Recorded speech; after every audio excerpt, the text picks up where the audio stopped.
Today we have, for the first time, a family's portfolio. And, because of the Dezerv app lets you add family members to the portfolio, we have a portfolio that comes to us from Chennai, a husband and wife. Husband is 37 years old, wife is 35 years old, and they would like to retire in the next 6 years. So just about when the husband is 43, wife 41, and the holding value total combined for both of them is 4.4 crores. In the next 6 years, they would like to reach 7 crore. Let's see if that can happen. So the combined value of the portfolio, Sushmit, is 4.4 crores. This 4.4 crores needs to reach 7 crores in the next 6 years. 4.4 to 7 in 6 years is approximately post-tax 8% compounding, which means assuming they are tax efficient about their portfolio and our tax rates don't go up, it would mean about 9.5 to 10% pre-tax. So 4.4 goes to 7, Right. 6 years at 10% pre-tax. Okay, so that's a bit surprising because the IRR currently of this portfolio is 3.14%. Oh, okay. Yeah, and why is it 3.14? So I am seeing that 80% of the portfolio is actually invested in fixed income mutual funds or debt mutual funds. I can see that the combined portfolio, 3.5 crore, is invested in fixed income mutual funds, about 62 lakhs in equity mutual fund, which makes up 14%, and the remaining 7% is in stocks and ETFs, which is about 30 lakhs, right? And that is the reason why the portfolio has largely just given 3.14%. This is probably the first step of what we call asset allocation that needs to be aligned to their goals. Okay. We can come back to this, but would love to understand even the fixed income mutual funds. Yeah. They have 30% in short term.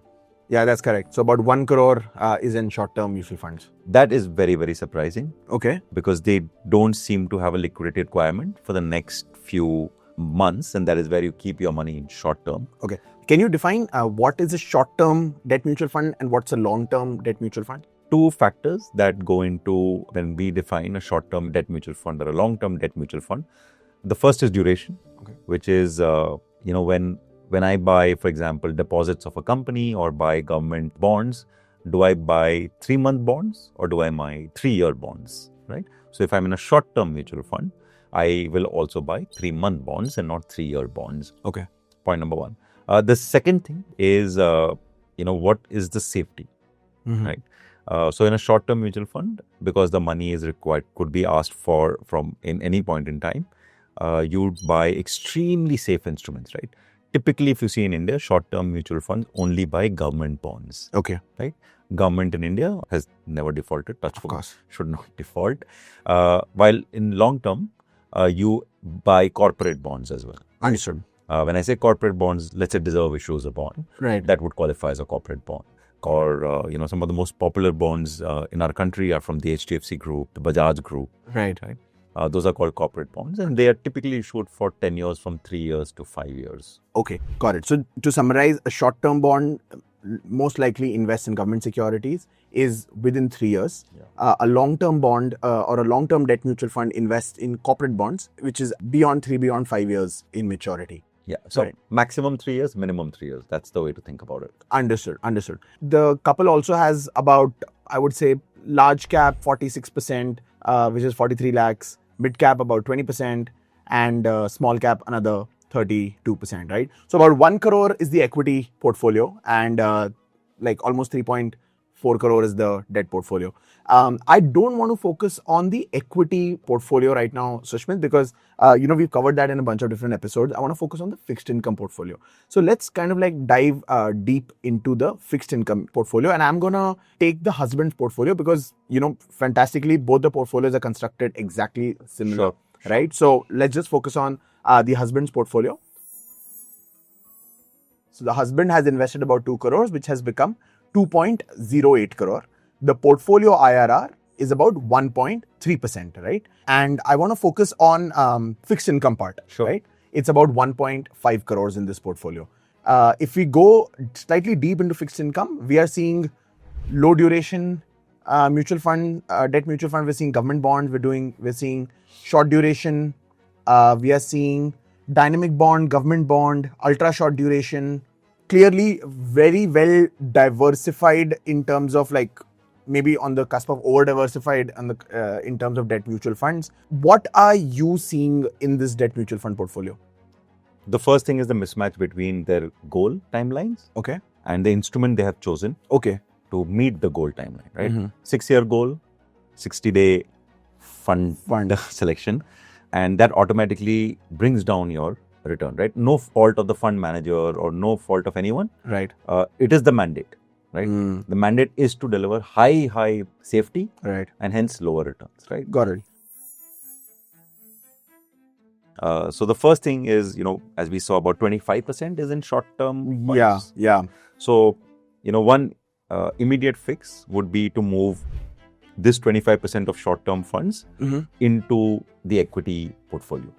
Got it. So without touching the long-term debt mutual fund part, the short-term debt mutual fund should move to equity. Yeah. Right. How would that look like? How would they do that?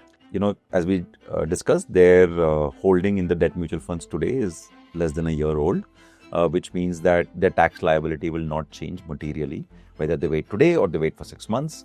Got it. So you're saying that because they invested in a lot of these in 2025, I can see a majority of, I think all of them is largely 2025, which is last year. They will not have a very large tax liability. Yeah.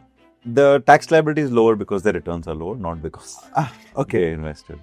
So the cost of rebalancing in this case, let's say, is only on gains of 8 lakh rupees, which is still manageable if you ask. Right.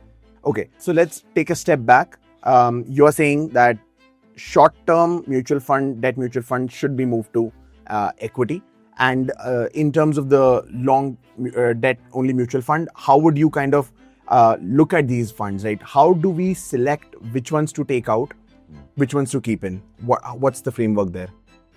So one of the unique things about debt or fixed income investing is that, as you mentioned, the over diversification does not apply, very interestingly, because it doesn't matter if you split your 100 rupees into 10 bonds or 20 bonds or 30 bonds, you will still get the same rate of return. Understood.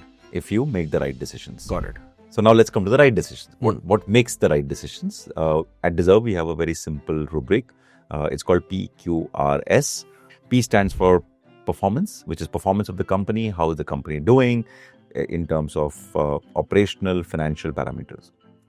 Second is quality, and this is extremely important, which is what is the corporate governance level of those companies. When we talk about corporate governance, we look at annual reports, disclosures, any cases that are pending, and so on and so forth. Third is rating. This is the most publicly available information for anybody to go and check. For example, if you get a bond or if you want to buy a bond and you want to know how the company is doing, the great thing about India is that you can go into a CRISIL website, a ICRA website, a CARE website, put in the name of the company, and you will get the credit rating report of that company issued by the rating agency. It's a public disclosure. So you can read up, you can figure out if this company, according to you, is doing well or not. But we use that information extremely widely. The last is solvency. And this is, I think, the most interesting part in fixed income investing. Sometimes solvency is more important than the financial well-being, because you may do very well as a company, but if you don't have money to pay the interest when it is due, you are classified insolvent. And then as a holder of your bond, I don't make any money from you. Got it. Right? So PQRS, I will repeat it, performance, how the company does. Q, quality, which is how is the corporate governance. R is rating, which is what is the publicly available information on rating, how do the rating agencies view them. S is solvency, which is do you have money at the right time to pay up your fixed income obligations. Understood.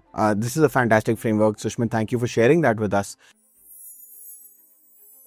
4.4 crore portfolio needs to go to 7 crore in 6 years. Currently, it's doing about 3.14%. It needs to do, as per you, about 9.5%. For that, the allocation of the portfolio is currently 80% debt, 20% equity. You're saying sell or exit the short-term debt mutual funds and come into equity. So what is the final allocation looking like for this portfolio to achieve that 9.5%? So you have to first, just mathematically and probabilistically, they need to have 60% equity Okay. and 40% debt, right? Understood. Assuming a 12% pre-tax return in equity, assuming a 8% pre-tax return in fixed income, they would need this mix. Understood. Right.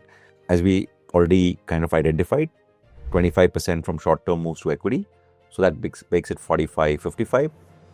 They would still need to move another 5 odd %. 5 to 7% Yeah.